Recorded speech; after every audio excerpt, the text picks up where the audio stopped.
चलो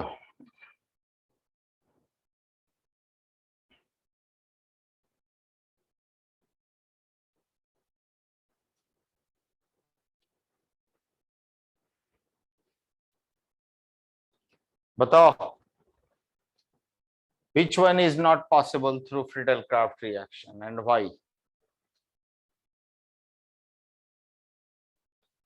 आप लोगों को वेरियस फंक्शनल ग्रुप्स हमने बताया था और ये भी बताया था कि कौन सा functional group ortho para directing nature का होता है और कौन मेटा डायरेक्टिंग नेचर का। पहला मॉलिक्यूल, इस पर जरा ध्यान दो, ये ग्रुप जो है ऑर्थो पैरा डायरेक्टिंग नेचर है, पर ये ग्रुप क्या है, मेटा डायरेक्टिंग नेचर है। तो चूंकि ये दोनों ग्रुप म्यूचुअली पैरा पोजीशन पर हैं, इसका मतलब कि पहले इस ग्रुप को लाया मिथाइल ग्रुप और फिडेल-क्राफ्ट अल्काइलेशन से ला सकते हो इसको, और उसके बाद फिर ये अब आने वाली इनकमिंग ग्रुप को ऑलवेज ऑर्थो या पैरा पर ही इंडिकेट करेगा, तो फिडेल-क्राफ्ट एसाइलेशन के थ्रू इस ग्रुप को पैरा पर लाया जा सकता है। पहले जब ये ग्रुप आ गया तो अब ये डिसाइडिंग हो गया ना, ये यही ड्राइव करेगा इनकमिंग जो ग्रुप्स हैं उनको अलाउ करेगा कि कहां पर जुड़ना है और कहां पर नहीं जुड़ना है। तो ये ग्रुप ऑर्थो या पैरा पर ही अलाउ करता है। अब देखो ये ग्रुप कितना बड़ा ग्रुप है, तो ऑर्थो पर जाएगा तो बहुत कंजेशन हो जाएगा, इसलिए इसको ये पैरा पर ही मेजरली अलाउ करेगा। तो ये पॉसिबल है फिडेल-क्राफ्ट रिएक्शन से बनाना। सेकंड में देखो, ये ऑर्थो पैरा डायरेक्टिंग नेचर, ये मेटा डायरेक्टिंग नेचर। अच्छा, ये दोनों ग्रुप्स म्यूचुअली एक दूसरे के रेस्पेक्ट में मेटा पोजीशन पर हैं।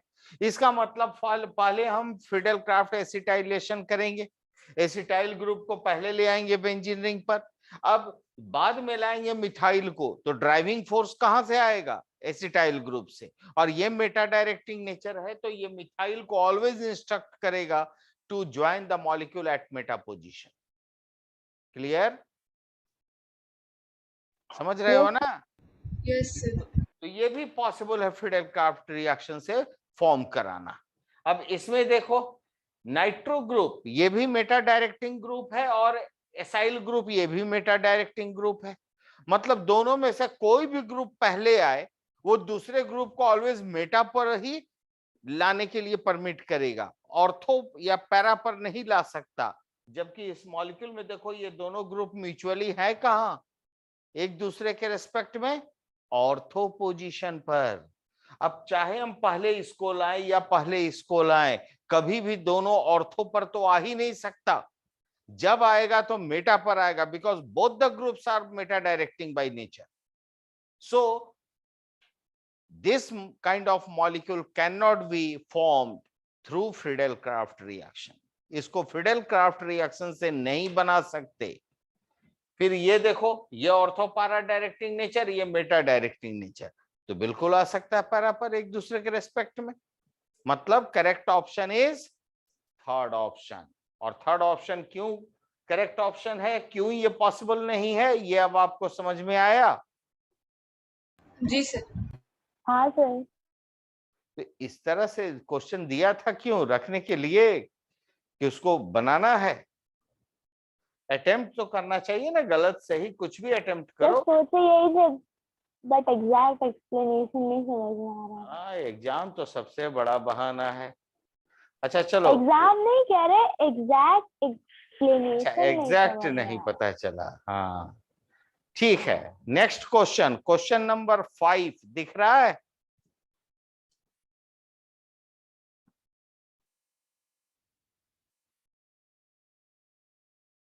यहां पर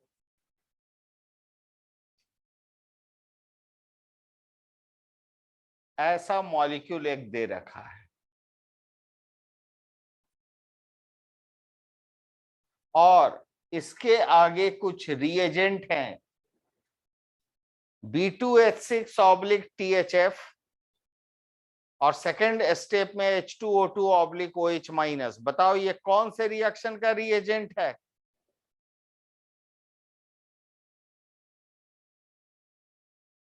बोलो। HBO रिएक्शन भूल गए? हाइड्रोबोरेशन ऑक्सीडेशन, अरे डाइबोरेन यूज किया है तो कौन सा रिएक्शन होगा? Hydroboration oxidation reaction. मतलब यहां पर जो रिएजेंट है दैट इंडिकेट्स HBO रिएक्शन। अब बताओ HBO रिएक्शन का नेट यील्ड क्या होता है, नेट रिजल्ट क्या होता है? HBO रिएक्शन से वाटर को ऐड किया जाता है, means it is the means for hydration. और किस तरह से वाटर ऐड होगा? मार्कोनिकोव या एंटी मार्कोनिकोव? बोलो।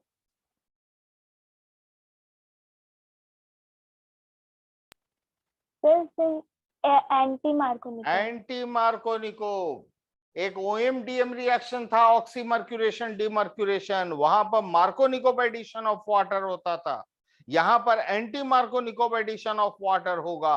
लेकिन खास बात, OMDM हो चाहे HBO रिएक्शन हो, दोनों में ही there is absolutely no rearrangement of carbocation, क्योंकि क्लियर कट कार्बोकैटायन बनता ही नहीं। मैकेनिज्म बताया था ना, ट्रांजिशन स्टेट बन रहा था, there was no free cation, so no rearrangement is possible। तो चलिए यहां पर anti Markovnikov addition of water करना है, और एडिशन ऑफ वाटर करोगे कहां? About the carbon carbon double bond. तो चलो यहां पर मार्कोनिकोव होता तो H इसमें जुड़ता और OH यहां जुड़ता। अब एंटी मार्कोनिकोव होगा तो उल्टा जोड़ो, H यहां और OH यहां, OH जुड़ेगा इस CH2 में, और उसी तरह यहां भी H और यहां पर OH। तो फाइनल प्रोडक्ट क्या होगा?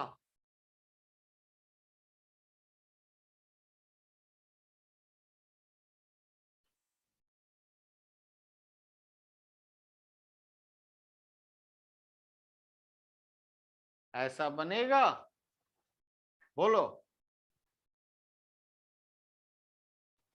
हाँ सर। सी, ऑप्शन ए दिख रहा है? हाँ सर। हाँ, बताओ ऑप्शन बी में क्या गलत है?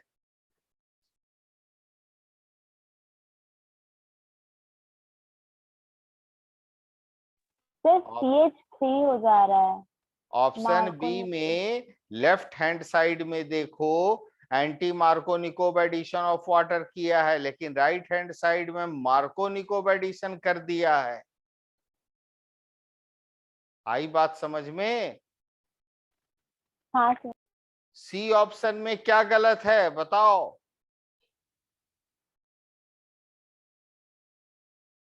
सर उसमें सबसे पहले दूसरा डबल बॉन्ड सैचुरेट नहीं होगा और फिर से उसमें राइट हैंड साइड में मार्कोनिकोव एडिशन होगा। हाँ, यहाँ दो दो गलतियां हैं। एक तो लेफ्ट हैंड साइड का कार्बन कार्बन डबल बॉन्ड को एज इट इज छोड़ दिया, और दूसरा राइट हैंड साइड में जोड़ा भी है वाटर, तो मार्कोनिकोव एडिशन कर दिया है। और डी ऑप्शन में तो दोनों तरफ मार्कोनिकोव एडिशन किया है। Got it? Yes sir. चलो 31 नंबर क्वेश्चन, इसमें 4 कार्बोकैटायन दिए गए हैं। 31 नंबर क्वेश्चन में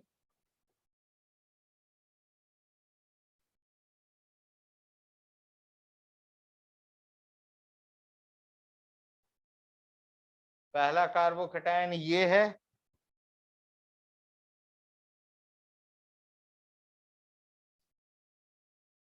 बी में कार्बोकैटायन ये दे रहा है,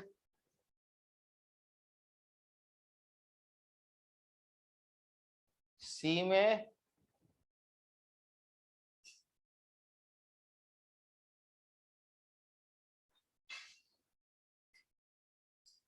यहां पर प्लस चार्ज है, और डी में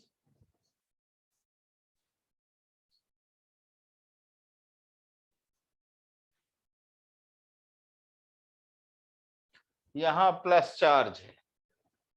ठीक है, ये 4 कार्बोकैटायन गिवन है, बताओ किसमें रीअरेंजमेंट पॉसिबल नहीं है?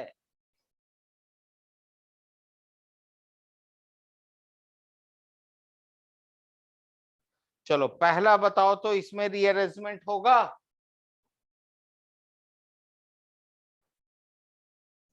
बोलो, ये कितना डिग्री कार्बोकैटायन है?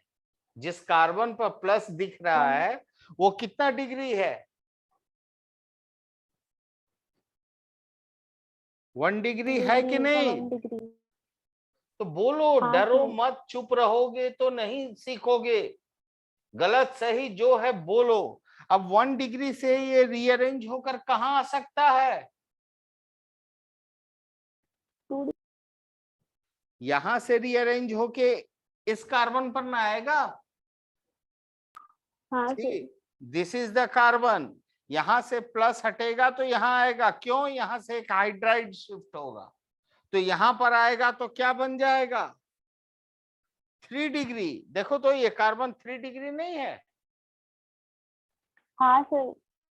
तो 1 डिग्री से रीअरेंज होकर 3 डिग्री पर स्टेबिलिटी मोर गेन कर रहा है, इसलिए ये पॉसिबल है रीअरेंजमेंट। यहां पर ये ऑलरेडी 3 डिग्री में है। क्या इससे हायर स्टेबिलिटी कहीं पॉसिबल है? दिख रहा है?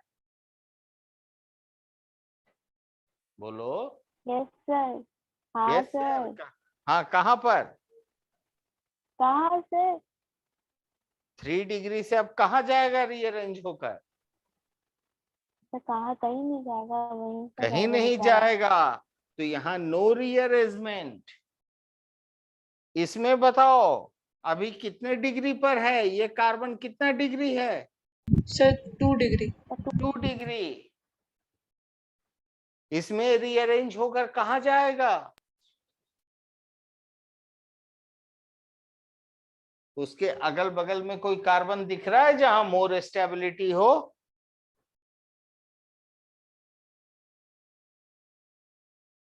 अरे, इस कार्बन के इधर ये कार्बन है तो ये भी 2 डिग्री की। इस कार्बन के इधर ये कार्बन है और ये 3 डिग्री है। 3 डिग्री है सर। तो इधर नहीं जाएगा 2 डिग्री से 3 डिग्री पर। आया समझ में?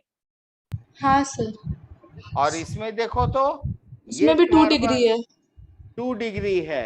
अब इधर जाएगा तो 1 डिग्री हो जाएगा, ये तो और हाँ, घट और उस जाएगा तरफ जाएगा स्टेबिलिटी। तो 3 डिग्री हो जाएगा। हाँ, तो 2 डिग्री से रीअरेंज होकर 3 डिग्री पर जाएगा। तो क्वेश्चन क्या पूछ रहा था? किसमें रीअरेंजमेंट नहीं होगा? इसमें नहीं होगा।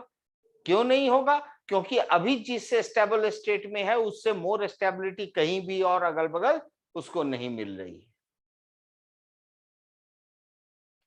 क्लियर हुआ?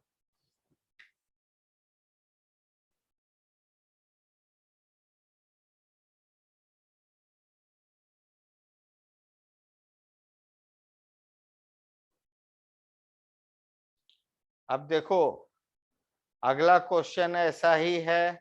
इसमें भी 4 कार्बोकैटायन दे दिया है और पूछ रहा है कि इसमें से कौन सा कार्बोकैटायन रीअरेंज होगा। अभी पिछला क्वेश्चन में था कि कौन रीअरेंज नहीं होगा। अब पूछ रहा है कि कौन रीअरेंज होगा। मैं यहां बना रहा हूं।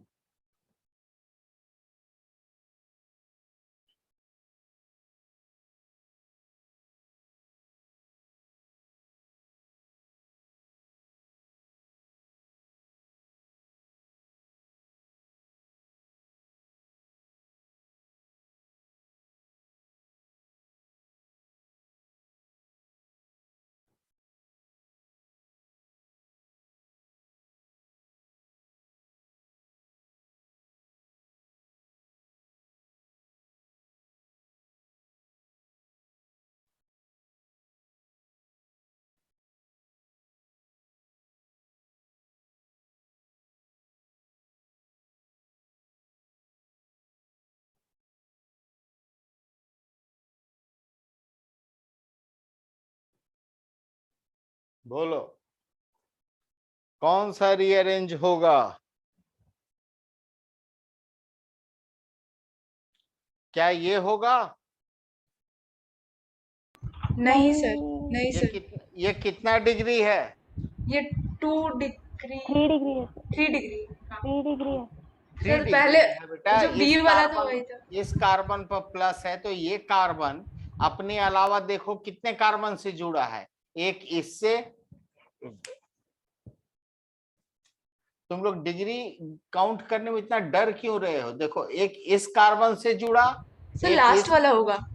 और एक इस कार्बन से, तो ये कार्बन बीच वाला कार्बन अपने अलावा 3 और कार्बन से जुड़ा है, तो इसलिए 3 डिग्री। तो ये 3 डिग्री है, इससे ज्यादा स्टेबिलिटी यहाँ पर नहीं हो सकती। नहीं सर, सेकंड वाले में भी नहीं होगा, थर्ड वाले में नहीं होगा, फोर्थ सेकंड वाले वाले में में होगा। क्यों नहीं होगा ये बताओ? क्योंकि दोनों पास में 2 डिग्री है। हाँ, वेरी गुड। ये अभी भी 2 डिग्री है, इधर जाता है तो भी 2 डिग्री, इधर जाता है तो भी 2 डिग्री। तो स्टेबिलिटी जब तक इंक्रीज ना हो तब तक वो कहीं जाएगा ही नहीं, मतलब कि ये 2 डिग्री होते हुए भी माइग्रेट नहीं करेगा। इसमें बताओ, सर इसमें भी 2 डिग्री से 2 डिग्री जा ये सकता 2 है। डिग्री है, इधर गया तो 1 डिग्री तो जाएगा ही नहीं, और इधर गया तो 2 डिग्री रह जाएगा, उतनी ही स्टेबिलिटी, इसलिए यहाँ भी माइग्रेशन नहीं होगा। पर यहाँ पर ये 2 डिग्री है, इधर तो नहीं जाएगा, पर इधर गया तो 3 डिग्री बनेगा, so this will undergo rearrangement. आया समझ में? हाँ सर। हाँ सर। तब डरना नहीं है, बोलते रहना है। Okay sir. चलो क्वेश्चन नंबर 73, उसी में अगला क्वेश्चन। इसमें एक सीक्वेंस ऑफ रिएक्शन दिया है, पहले मैं उस सीक्वेंस ऑफ रिएक्शन को लिख दूं। सी हियर,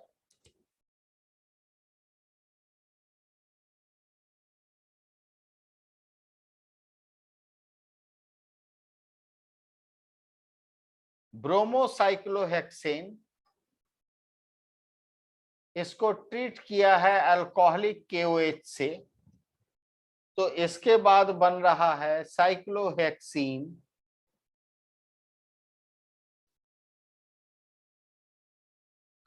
इसको फर्दर ट्रीट कर रहा है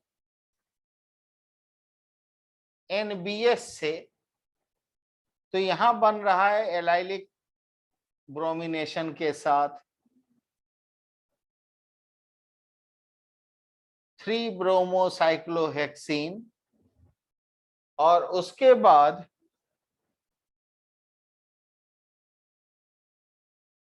मैग्नीशियम और ईथर के साथ रिएक्शन हो रहा है, तो यहां पर बन रहा है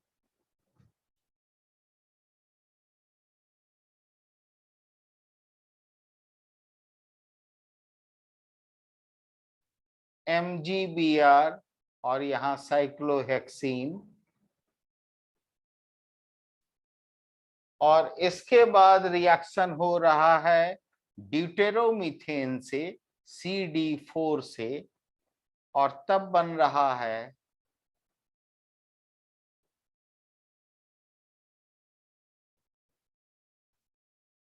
ड्यूटेरोसाइक्लोहेक्सीन। ठीक है, ये क्वेश्चन मैंने क्रॉप किया, लगता है ज्यादा क्रॉप हो गया। इसमें करना क्या है ये नहीं लिखा हुआ है, मैं बताता हूं। Here you see 1 2 3 and 4 steps. 4 steps में आपको ये बताना है कि which step is not possible और which step is not correct.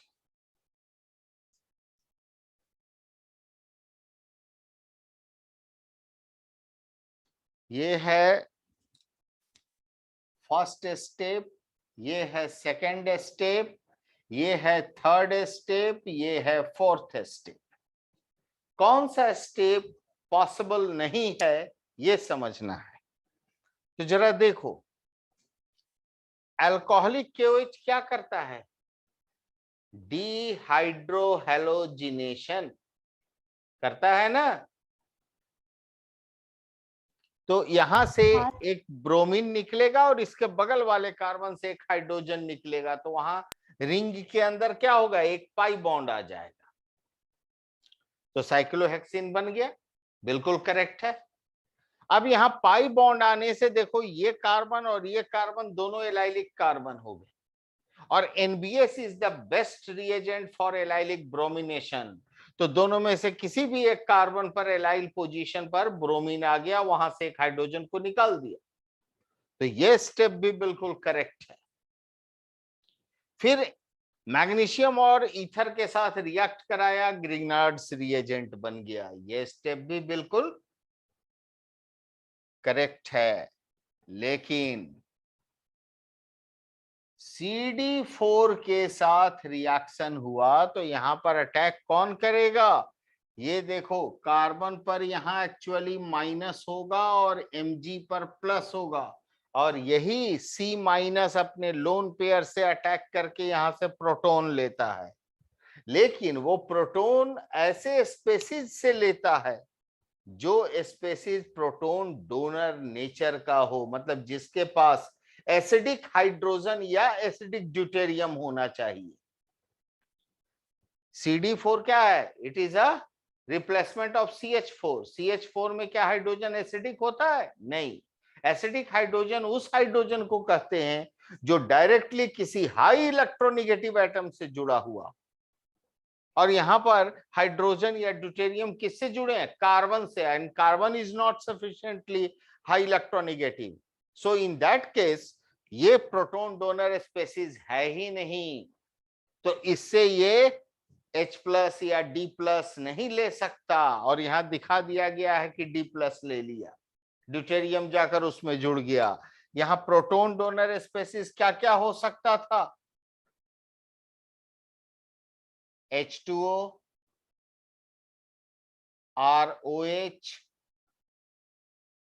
NH3, RNH2, RCOOH. This kind of species have active hydrogen or acidic hydrogen. तो इनसे ग्रिग्नार्ड रिएजेंट जब भी टकराएगा तो इनका H+ लेकर निकल लेगा, और ये H+ देने में कैपेबल भी हैं। पर CH4 जैसे स्पेसीज से वो मीथेन, इथेन, प्रोपेन, इनसे ये नहीं ले सकता H+। आई बात समझ में? हाँ सर। चलो,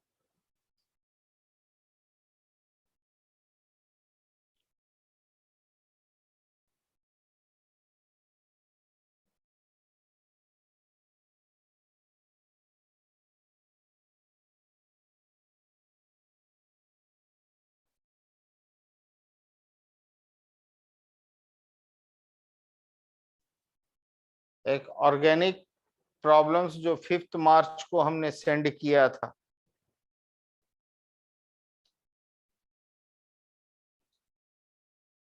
उसमें एक बहुत ही अच्छा प्रॉब्लम मुझे मिला था, इसलिए मैंने इसको सेंड किया।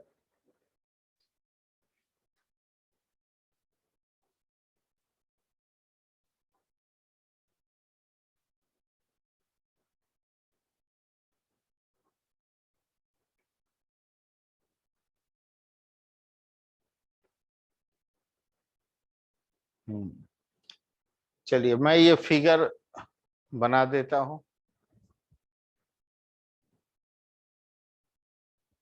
इधर बनाते हैं। हम्म,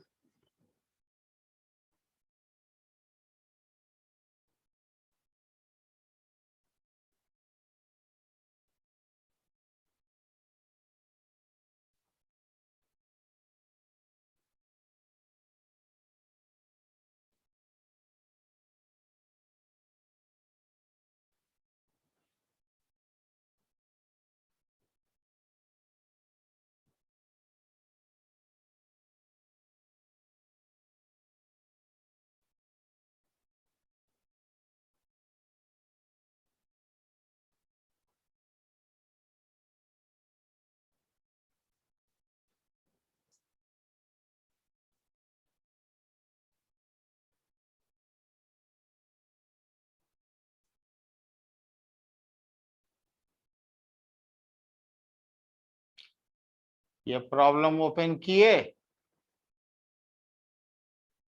हाँ सर।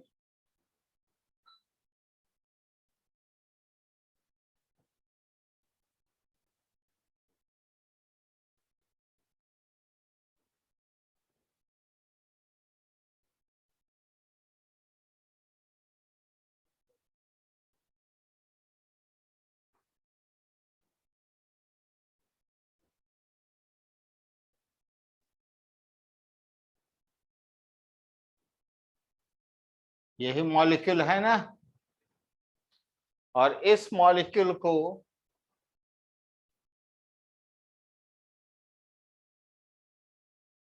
(3H2) के साथ पैलेडियम के प्रेजेंस में हाइड्रोजिनेट किया जा रहा है।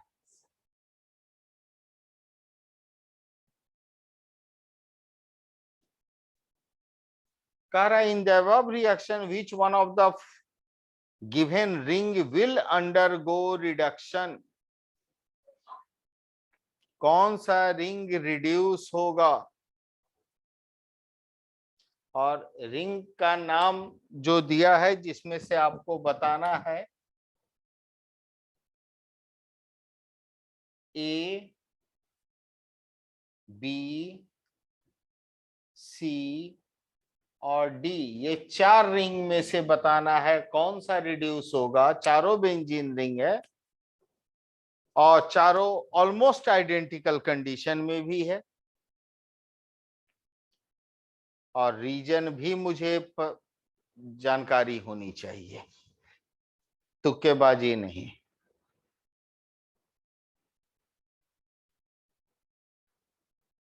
देखो रिंग तो ABCD चारों में से वही बेंजीन रिंग रिड्यूस होगा, मतलब उसी बेंजीन रिंग के तीनों पाई बॉन्ड रिड्यूस होंगे, जिसके रिड्यूस होने से ओवरऑल मॉलिक्यूल को फायदा पहुंच रहा हो।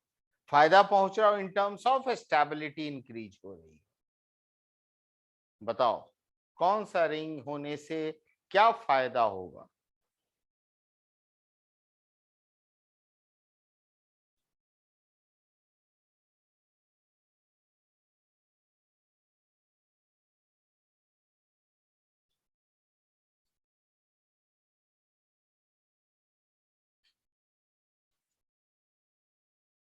क्या नहीं लोकेट कर पा रहे हो?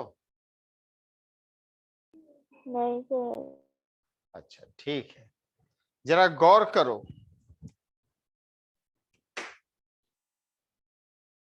ये रिंग दिख रहा है, मैंने ब्लू कलर से हाँ किया है, सर। साइक्लोब्यूटेन रिंग, और इस रिंग के साथ यहां पर डबल बॉन्ड और यहां डबल बॉन्ड है, मतलब इस रिंग में 2 अल्टरनेट साइड्स पर डबल बॉन्ड है। साइक्लोब्यूटाडीन ये एरोमेटिक होगा कि एंटी एरोमेटिक होगा? अगर हम इसको अलग बना दें और पूछें कि बताओ ये रिंग एरोमेटिक है कि एंटी एरोमेटिक है, यहां पर डबल बॉन्ड यहां डबल बॉन्ड, बोलो। हकल्स रूल पढ़ाए है ना? एरोमेटिसिटी का कंडीशन बताया हूं ना? हाँ सर। तो 2n कितना पाई इलेक्ट्रॉन है सिस्टम में? 4 सर। अरे 4n + 2 पाई इलेक्ट्रॉन अगर होता है तो क्या हो जाएगा? एरोमेटिक। और अगर 4n पाई इलेक्ट्रॉन सिस्टम होगा तो क्या होगा? Anti aromatic. जरा बोलो तो ये 4n अगर हम रखते हैं n = 1 तो 4 पाई इलेक्ट्रॉन्स होंगे इसमें, हाँ सर। तो एंटी एरोमेटिक हुआ। अगर ये एंटी एरोमेटिक है तो ये रिंग भी एंटी एरोमेटिक है, समझ रहे हो? क्योंकि इसमें भी हाँ देखो ये जो पाई बॉन्ड है बेटा, ये पाई बॉन्ड इस बेंजीन रिंग के लिए भी और इस साइक्लोब्यूटेन रिंग के लिए, दोनों के लिए कॉमन है ये। उसी तरह ये रिंग भी एंटी एरोमेटिक है, मतलब इस पूरे मॉलिक्यूल में 3 जगह एंटी एरोमेटिसिटी डेवलप्ड है और वो कहीं ना कहीं इस मॉलिक्यूल को अनस्टेबल बना रहा होगा। अब जरा सोचो, ब्लू लाइन से हमने सारे एंटी एरोमेटिक को दिखाया है यहां पर। अब इसमें अगर हम इस रिंग को, ए रिंग को अगर हम रिड्यूस कर दें, हाइड्रोजिनेट कर दें, तो ये पाई बॉन्ड, ये पाई बॉन्ड और ये पाई बॉन्ड, माने तीनों ब्लू कलर वाला पाई बॉन्ड खत्म हो जाएगा। और इस रिंग का एक पाई बॉन्ड भी अगर खत्म कर दो तो इसकी एंटी एरोमेटिसिटी समाप्त। भले ही वो एरोमेटिक नहीं होगा लेकिन एंटी एरोमेटिक भी नहीं रहेगा। तो अगर बीच वाले रिंग के तीनों पाई बॉन्ड को सैचुरेट कर दिया जाए तो तीनों साइक्लोब्यूटाडीन की एंटी एरोमेटिसिटी फिनिश हो जाएगी और मॉलिक्यूल की ओवरऑल स्टेबिलिटी बहुत बढ़ जाएगी। So correct answer will be A. A वाला जो बेंजीन रिंग दिख रहा है उसके तीनों पाई बॉन्ड हाइड्रोजिनेट होंगे। Is that clear? Yes. नहीं समझे तो पूछ लो फिर से। नहीं सर, समझ गए ना? हाँ सर। हाँ।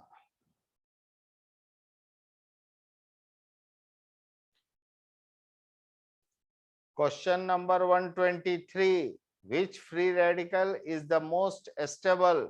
बताओ जल्दी से। इसी का अगला क्वेश्चन है। सुदेव, तुमको मिला मोबाइल में? सर हाँ तो जरा बताओ।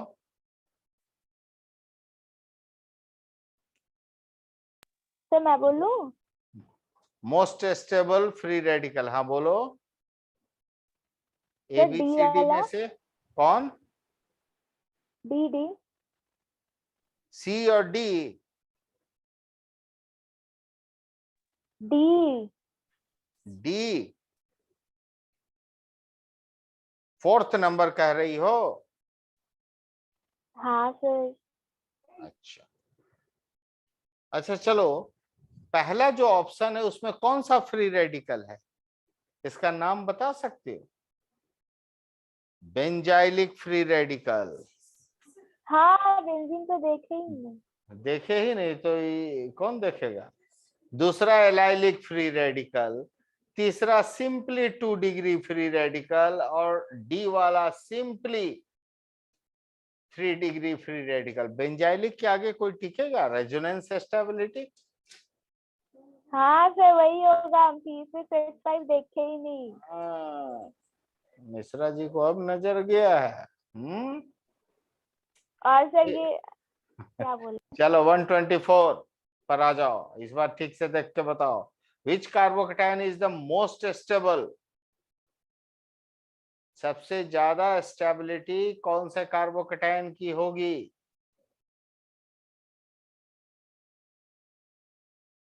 एक काम करो, मोस्ट स्टेबल छोड़ दो, तुम चारों को डिक्रीजिंग ऑर्डर ऑफ स्टेबिलिटी में अरेंज करो तो। इंक्रीजिंग या डिक्रीजिंग, कोई भी ऑर्डर।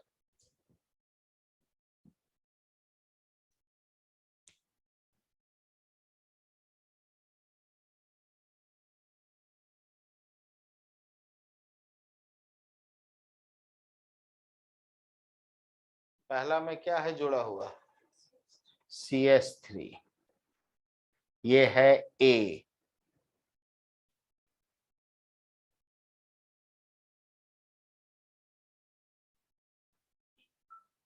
इसमें क्या है?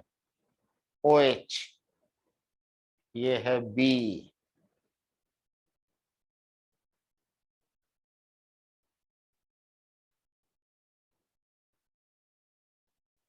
इसमें क्या है? Cl, क्लोरीन, ये है C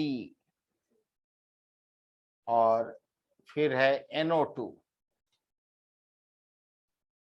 ये है D।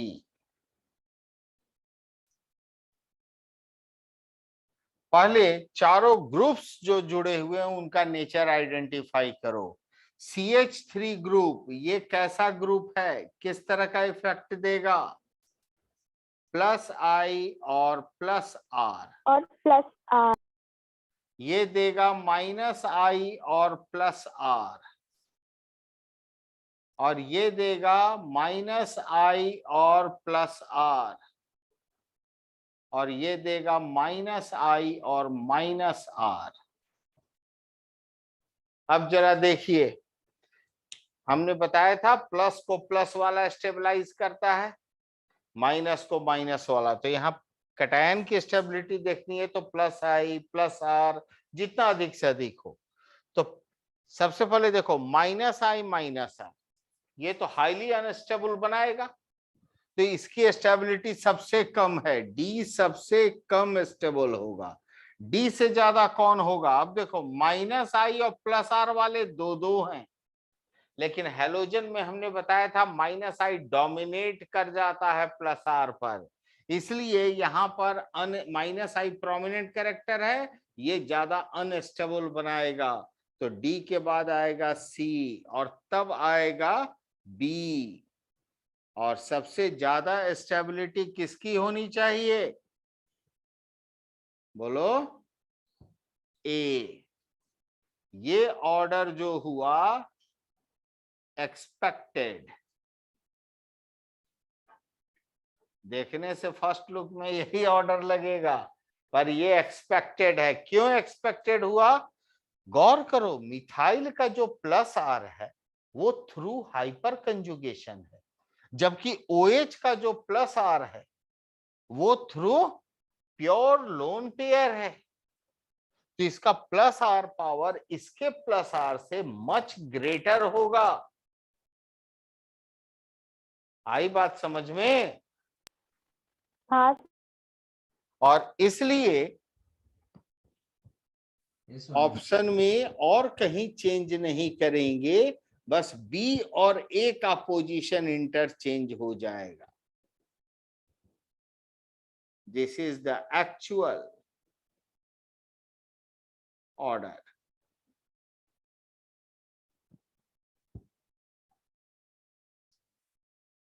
क्लियर हुआ? हाँ सर।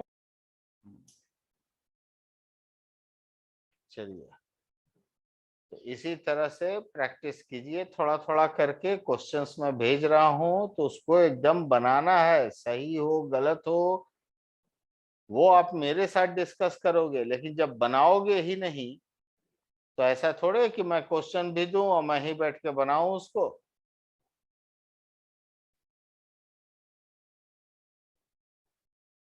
चलिए, बाकी क्वेश्चंस आप बना कर रखिएगा और उसको फिर डिस्कस मेरे साथ कीजिएगा जब भी मौका मिले। और जरा ऑर्गेनिक पर लगता है इधर पढ़ाई कम की, अभी स्कूल एग्जाम नहीं कंप्लीट हुआ? नहीं सर, हो गया सर। हो गया है ना?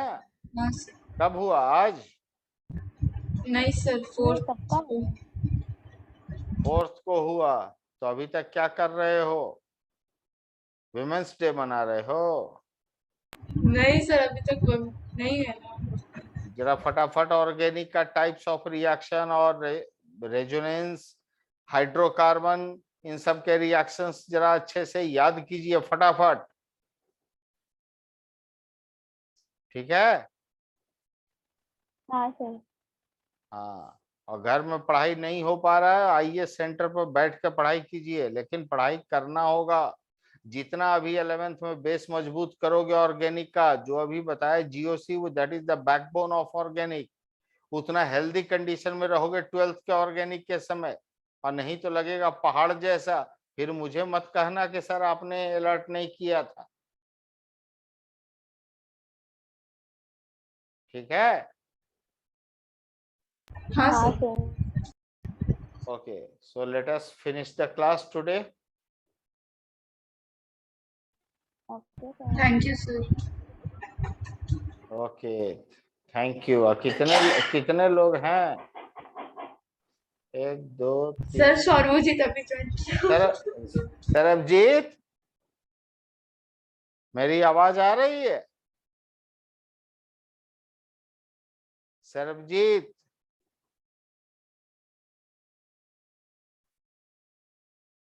ये बोल क्यों नहीं रहा है? अभी जस्ट ज्वाइन किया है। हाँ सर। सरबजीत, कल आ रहे हो सेंटर तुम?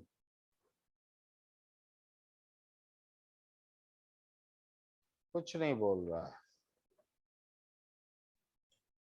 चलो कोई चैट में बात। लिखा है। चैट में लिखा है तो उसका लगता है माइक काम नहीं कर रहा है। हाँ, ओके। सरबजीत, तुम कल आओ तो जरा हमसे भी मिलना, ठीक है? कब आता है कब भाग जाता है पता ही नहीं चलता। ठीक है, कल जरूर हमसे मिलकर जाओगे फिर, या थोड़ा पहले ही आना क्लास से। Okay then, thank you everyone, good night. Thank you sir, good night sir.